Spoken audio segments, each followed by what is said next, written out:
Hey everyone. In my MMO playing experience, I've noticed that newer players tend to stick to DPS classes. The main reason from what I can gather is that support-based roles are viewed as more consequential to group content. And that would be an accurate statement. If tanks can't hold aggro or survive a tank buster, it's probably a wipe. And if healers can't, well, heal, then it's probably a wipe. These stakes tend to scare off newer players, and that is very understandable.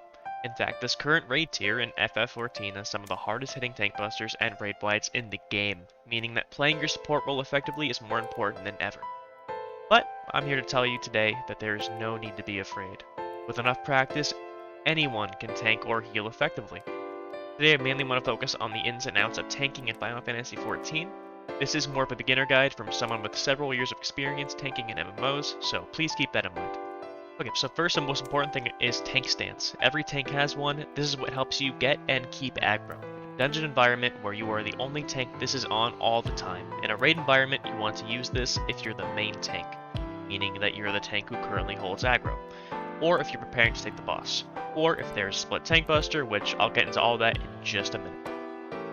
Tank stance is fairly straightforward, so now I want to explain how aggro works in the game.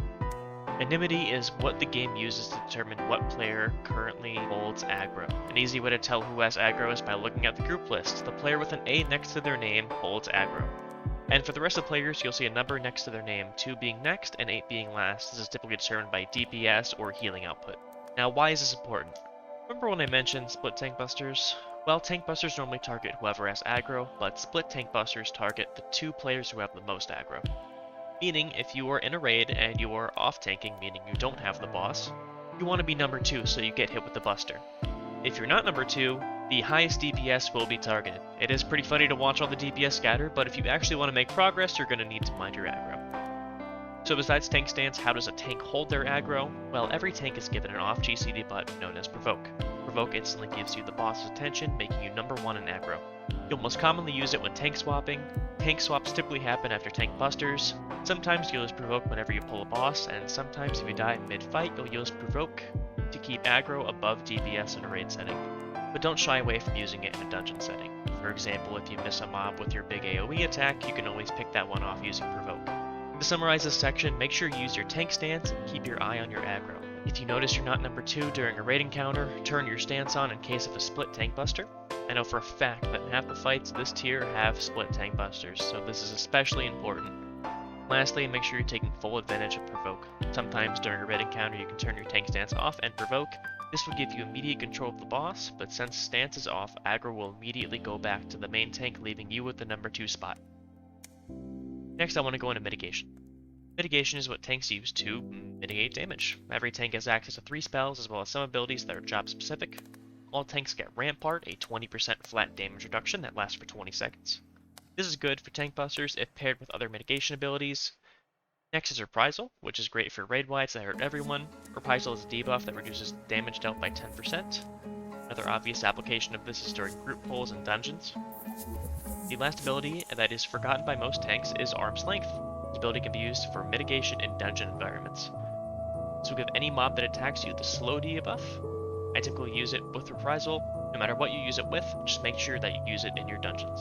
In raids, Arm's Length is more commonly used to avoid knockbacks, but that's very mechanic specific. An example would be Double Rush in P5, and several mechanics in P7 do also involve knockback. But in raids, Arm's Length is not a mitigation tool. There is one more ability I want to go over. This one doesn't really count as mitigation, but I still feel it's important, and that's Low Blow. This applies a stun for 5 seconds, and like Arm's Length, it's basically only used in dungeons. That may not seem like a lot, but that's 5 seconds and an enemy is not auto-attacking you, and that helps the healer a lot. Remember, your main goal as a tank is to take as little damage as possible. Therefore, making your healer's lives way easier.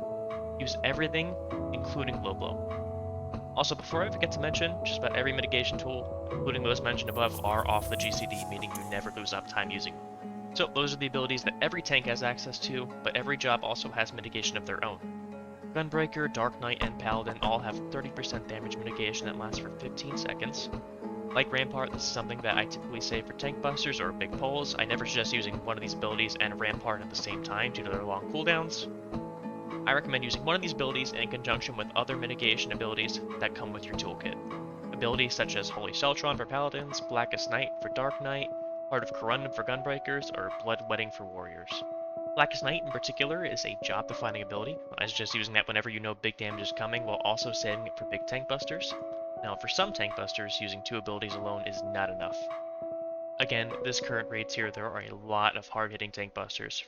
For situations like that, there are abilities such as Dark Mind for Dark Knights, so long as it's magic damage, which, for the record, all tank busters this tier are. Gunbreakers have Aurora, and while it's a minute-long cooldown, Equilibrium for Warriors gives you a flat heal. That's very good for after tank busters. Make sure you don't use that before. Now, every tank also has raid-wide mitigation. Besides Reprisal, Gunbreakers and Dark Knights have Heart of Light and Dark Missionary respectively. These abilities give a 10% reduction to magic damage taken to anyone in range. Warriors have Shake It Off, which gives a shield based off of total health to every party member in range. Paladins have Divine Veil, which gives every party member a 10% damage reduction in range so long as the Paladin is healed, which, I mean, they will be. Paladins have absurd self-healing. Now, Paladins also have Passage of Arms, which is the coolest looking tank ability in the entire game. However, you do lose uptime. Passage of Arms gives you a 100% block rate, and players standing behind your shield will only take 85% of damage dealt. It is possible to snapshot it, but that is very situational. As an ability, Passage of Arms is very situational, and I really only recommend using it for transition phases where you can't hit the boss. Use these group abilities during hard-hitting raid wides to help out your healers. One more thing before I transition. In dungeon scenarios, I recommend splitting up your mitigation between packs. For example, if I'm playing Paladin, for pack 1, I'll use Rampart, Holy Sheltron, Reprisal, and Arm's Length. For pack 2, I'd use Sentinel and Holy Sheltron, again, as well as Reprisal whenever it comes out. So, in general, keep track of your mitigation, save your big ones for tank busters and big pulls, and help your group out with raid wides by using Reprisal and your raid wide mitigation. Next, I want to go into the rest of your roll wide kit. So there are 2 more abilities that all tanks get. The first is Interject. This one is also shared with physical range jobs. This is an interrupt spell. There isn't a fight this tier that I've encountered where you have to use it, but for the times you have to use it, make sure you don't miss it. For example, at the end of Siren Song C at level 61, the mini-boss at the end casts 2 interruptible spells. You can tell which abilities you can interrupt by their blinking cast bar. Last ability that all tanks get is Shirk. Use this during tank swaps. If the co-tank is taking the boss from you, shirk them. If you are provoking off another boss, they should shirk you. What Shirk will do is it'll transfer enmity right to the other tank. The last big thing I want to go over is invulns. Every tank has an invulnerability button. Paladins have Hallowed Ground, which is arguably the best one. Hallowed Ground prevents you from taking any damage at all. However, it has a 420 second cooldown, which is the longest cooldown for any invuln. On a side note, if you are playing Paladin in a dungeon, use Hallowed Ground on cooldown. I typically pull 2 packs of mobs at the start and pop Hallowed Ground, and by the end of the dungeon, it's up again, so I can use it one more time. This helps your healer get in some extra damage, which helps you in turn get through the dungeon faster. Gunbreakers get Secret Bowline with a 360 second cooldown. It works similar to Hallowed Ground, but it leaves you with 1 HP. I don't really recommend using it in the same way as Hallowed Ground during dungeons. Warriors get Holmgang, which prevents your HP from going below 1. It also chains your target, preventing them from moving, really only usable in raid scenarios. And lastly, Dark Knights get Living Dead. Now, fun fact about Living Dead, it used to be the worst invuln in the game. Like Holmgang, it keeps you from going below 1 HP. Now, unlike Holmgang, if you are not healed full, you will die. However, you also restore HP with your damage dealt. It did not used to be that way. You used to have a white mage cast Benediction, or your healers gave you all the attention for a few seconds. That one change made Living Dead so much better. It also has a 300 second cooldown. Now, besides Hallowed Ground and dungeons, there are emergency situations, such as healer out of MP or dead, or you're about to die, the stuff you would expect. However, there are also invuln strats where you would want to use your invulnerabilities. However, there are also invuln strats in the first 3 fights of this tier. I will admit I'm not sure about P8, I have not made it that far. Make sure you're communicating with your co-tank, figure out what strategies you want to use. On another side note, again about Hallowed Ground, P7 has 2 invuln strats. If your group wants to use both of them, make sure that you pop Hallowed Ground first, because you have the longer cooldown. Just keep that in mind, because I've had scenarios where I do not have Hallowed Ground for that last bit. Next thing I'm going to go over is how every tank is different. Now, despite what you might be hearing about tank balance, at this point in the tier you can pick whatever tank you want. Tank damage only matters week 1. Remember that if someone tries to shame you. First tank I want to go over is Paladin. Paladins tend to have a stricter rotation than the other 3 despite the changes, basically spending your time managing buff windows and maximizing your damage. The unique thing about Paladins is that they are the only caster tank, which personally I love. Next, Warrior, definitely the easiest tank to play. Has a very simple, easy rotation where most of your damage comes from one ability. Very few off GCD attacks, and you would definitely have the best survivability. 100% the tank I recommend for new players. Next, Dark Knight. This is the tank you play if you want to DPS. Very simple rotation with one of the most satisfying burst windows of any class in the game. You're also exceptional at taking magic damage.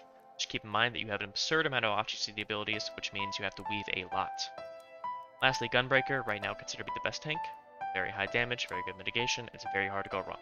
Like Dark Knight, there is a lot to weave, so just keep that in mind. So I've gone over just about all the basics of tanking. The last thing I really want to talk about is these social pressures. As mentioned in the beginning, it can be very nerve-wracking to start tanking, especially if you don't have a dedicated group to raid with. Let's say, just bless your heart, that you are a party finder raider and you've just started tanking. I'd recommend going to normal mode and practicing before plunging right into Savage.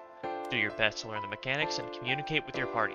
I know this isn't one-to-one, but when I used to play WoW, I once tanked an entire raid tier in Party Finder, and it was my first time tanking ever. One thing I would always do is whisper the other tank. I would say, hey, it's my first time tanking this fight, do you have any advice? Most of the time they are more than happy to help. I know it's not one-to-one, but I think it's at least worth trying. Last thing I want to recommend is to use the internet. I said this in my last video, there are job resources out there. There's the Balance website and Discord where you can get advice and in-depth guides. There's also FF logs. Take advantage of that timeline feature. See what other tanks are casting to deal with certain mechanics. Use YouTube. I posted a quick Paladin guide just the other day. And besides me, besides FF logs, besides the Balance, there are endless resources at your disposal. Take advantage of those. Very last thing I want to say, if you are anxious to start tanking a Party Finder, just think to yourself, what is the worst thing that could happen? The worst thing that can happen is you get kicked from the party or the party disbands. That's it. That's the worst thing that can happen. Alright? In closing, if you are interested in tanking, do not be afraid to try it out. This tier, definitely a bit more challenging than I was expecting, but all it takes is a little bit of practice. That's it. Learn your job, get some encounters in, try out normal mode, maybe do a few extremes, start tanking. Alright, if you have any questions, maybe listening out, or if you have any feedback at all, please leave a comment below. Guys, thank you so much for watching, and good luck with tanking.